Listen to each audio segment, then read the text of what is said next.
Dando continuação à nossa aula, vamos falar agora de transistores. Os transistores que nós vamos estudar nessa área são os transistores de efeito de campo, que são os FETs. Tá? Nessa família nós temos o JFET, temos o FET e temos o MOSFET. Tá? Estes transistores, eles podem se classificar como os outros, também como NPN e PNP. Tá?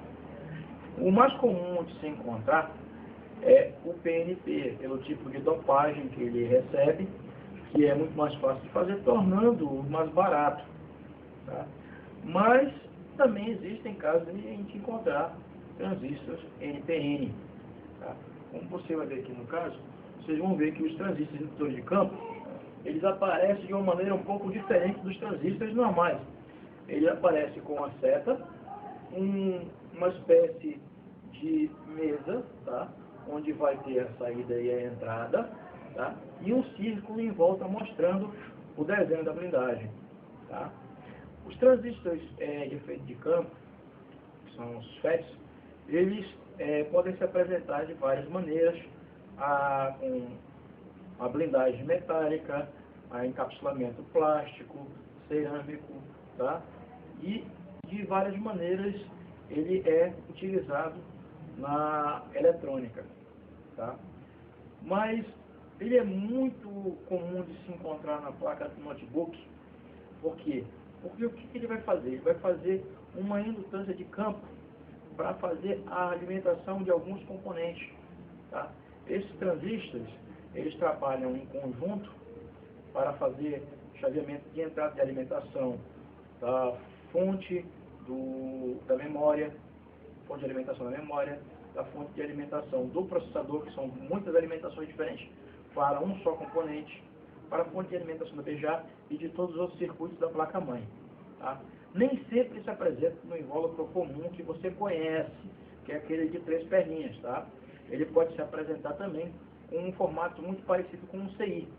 Tá? O recomendado, toda vez que você encontrar um componente, tá, na área de alimentação do seu notebook, que você não sabe identificar o que é você pegar o ALL datasheet, pegar a referência desse componente, digitar lá na procura do ALL datasheet e ver, porque muitos componentes que parecem CIs, na realidade são transistores indutores de campo, tá? Miniaturizados e com um formato diferente para otimizar o seu trabalho. Porque em certos lugares vocês vão ver que as saídas e as entradas deles, tá, vão estar ligadas a muitas pernas, mas o gatilho, que é o ponto de disparo dele, vai estar num ponto só.